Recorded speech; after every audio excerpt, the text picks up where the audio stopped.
बरेली जन सेवा सहायक पार्टी भारत के राष्ट्रीय अध्यक्ष डॉक्टर ओपी सिंह लोधी द्वारा सर्किट हाउस में एक प्रेस वार्ता का आयोजन किया गया और कार्यकर्ताओं के साथ बैठक की गई। डॉक्टर ओपी सिंह लोधी ने कहा कि प्रदेश की बिगड़ती कानून व्यवस्था, चिकित्सा व्यवस्था, महंगाई और बेरोजगारी को लेकर सरकार पर गंभीर आरोप लगाए हैं। पार्टी के पदाधिकारियों ने कहा है कि प्रदेश के कई जिलों में 108 एम्बुलेंस सेवा सुचारू रूप से उपलब्ध नहीं है।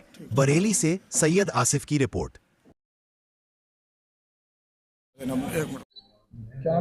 मेरा नाम मिसीलाल राजपूत लोधी है और मैं मिशन 2024 में 25 लोकसभा बरेली से जनसेवा सहायक पार्टी का सांसद प्रत्याशी रहा हूं और इस समय वर्तमान में जनसेवा सहायक पार्टी का राष्ट्रीय उपाध्यक्ष पद पर मैं आसीन हूं। और मेरी मांग है कि पूरे भारत में जो शिक्षा प्रणाली की गुणवत्ता है वो जीरो नगण्य है, क्योंकि गरीबों को शिक्षा नहीं मिल पाएगी। मेडिकल से वो शिक्षा बहुत कॉलेजों में फीस मनमानी हो गई है, इस पर सरकार का कोई अंकुश नहीं है। यदि जनसेवा सहायक पार्टी जनता सत्ता में लाती है तो मेरी जनसेवा सहायक पार्टी की ओर से शिक्षा पूरी गरीबों को मुफ्त होगी, मेडिकल शिक्षा मुफ्त होगी। और सबसे बड़ा अंकुश मेरी जनसेवा सहायक पार्टी की सत्ता में आती है तो मैं नशा पर अंकुश लगवाऊंगा, शराब का कारोबार बंद करूंगा, क्योंकि आज जो नौजवान युवा शराब पीकर नशे में धुत हैं और घरेलू परिवार कंगाली के कगार पर हैं। सरकार वाहवा लूट रही है और चारों तरफ इसी नशा के कारण अत्याचार अपराध बढ़ रहे हैं और सबसे बड़ा भ्रष्टाचार पुलिस पर है। पुलिस को सरकार ने पूरी छूट दे दी है और पुलिस निर्दोषों पर मुकदमा लगाती है, गुंडों को बचाती है। नेताओं की आड़ में गुंडे इस समय मालामाल हैं, वाहवा लूट रहे हैं और गरीब लोग जेल जा रहे हैं। तो सबसे बड़ा प्रतिबंध पुलिस पर यदि जनसेवा सहायक पार्टी सत्ता में आती है तो कोई गरीब पर, निर्दोष पर मुकदमा नहीं लगेगा और गुंडे जेल जाएंगे, चाहे वो पुलिस प्रशासनिक अधिकारी हो या राजस्व विभाग का अधिकारी हो। जनता का नहीं बात सुनता है, जनता के साथ अन्याय करता है तो वो अधिकारी भी जेल की सलाखों के पीछे होगा।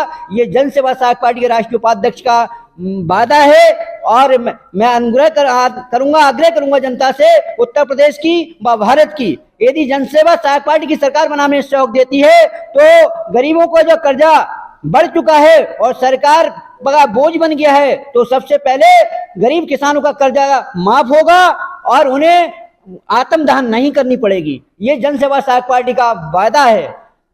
मैं चाहता हूं, उत्तर प्रदेश में चारों तरफ घोर भ्रष्टाचार है, कोई भी प्रशासनिक अधिकारी जनता को बिल्कुल न्याय देने में असमर्थ है, क्योंकि उसके पास पैसा नहीं है। बगैर पैसा के कोई भी अधिकारी ना तो न्यायालय में सुनता है और ना नीचे सुनता है। तो गरीब के लिए चिकित्सा भी बहुत महंगी हो गई है, 500 से लेकर 800 रुपए सरकारी डॉक्टर की फीस है। तो बताइए कहां से शिक्षा होगी, कहां से चिकित्सा मिलेगी? और बताइए, सरकारी अस्पतालों में 75 साल भारत आजाद हो गया तो आज तक एमआरआई नहीं है। जब एमआरआई की जांच ही नहीं हो पाएगी तो गरीबों का इलाज कहां से हो पाएगा? तो हम सरकारी अस्पताल पर चिकित्सा पर निर्भर हैं, वहां पर भी गरीबों को चिकित्सा उपलब्ध नहीं हो रही, चक्कर काटने पड़ते हैं। वहां पर भी मंत्रियों के लोग, नेताओं के लोगों के लेटर सुने जाते हैं, गरीबों को भगा दिया जाता है, कहते हैं यहाँ के उपचार नहीं है, किसी प्राइवेट अस्पताल में आप उपचार कराइए। तो जनसेवा सहायक पार्टी यदि सत्ता में आती है तो जनसेवा सहायक पार्टी के राष्ट्रीय उपाध्यक्ष मिसीलाल राजपूत लोधी का वादा है, कोई गरीब बीमारी से चिकित्सा के अभाव में नहीं मरेगा। ये जनसेवा सहायक पार्टी वादा करती है।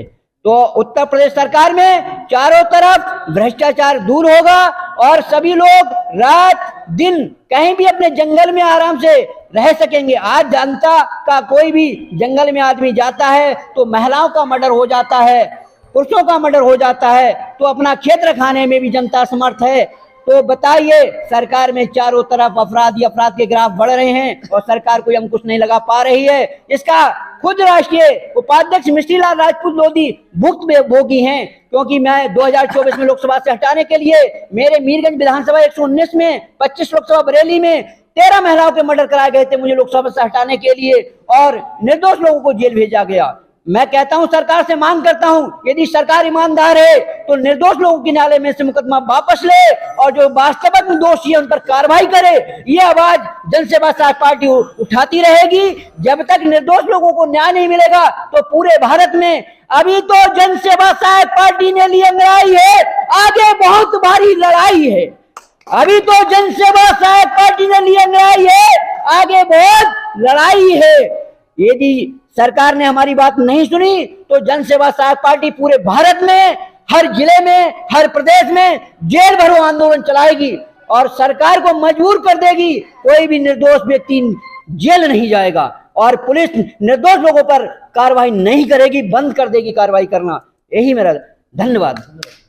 उनको बोलो। क्या नाम सर आपका? मेरा नाम डॉक्टर ओपी सिंह लोधी। आज जो है आप रैली आए हैं, क्या कार्यक्रम है आपका और 2027 चुनाव को लेकर किस तरह की तैयारी चल रही है आपकी? हमारी 2027 में हम लोधी बाहुल्य सीटों पर 154 सीटों पर प्रत्याशी उतार रहे हैं अपने।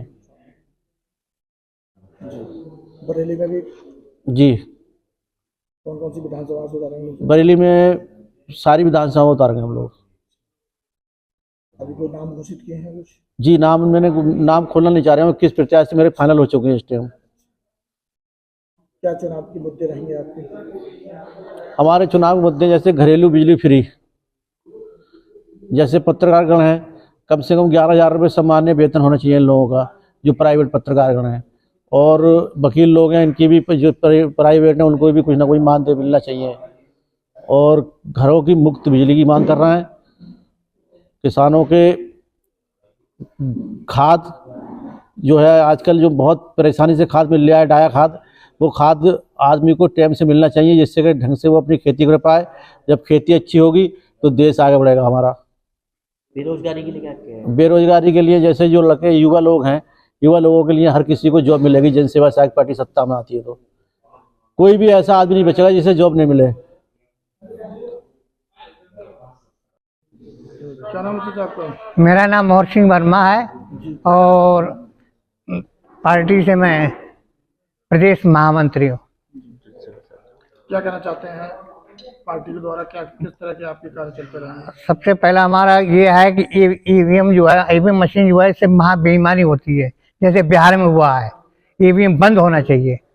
अगर ईवीएम बंद नहीं होता तो राजनीतिक दल जितने भी हैं उनको इलेक्शन का बाइकाट कर देना चाहिए। और जो हमारे विद्यार्थी जो हैं उनके स्कूल जो है बंद किए जा रहे हैं। जब स्कूल ही बंद किए जाएंगे तो हम लोग शिक्षा कहाँ प्राप्त करेंगे? सरकार का एक ध्येय है कि गरीब गरीब ही रहे, इनके बच्चे पढ़ लिख नहीं पाए और हम लोगों के बच्चे जाके विदेशों में पढ़ाए जाके, तो हम लोग जब यहाँ सरकारी स्कूल ही अब नहीं होंगे तो हम लोग कहाँ पढ़ेंगे बच्चे?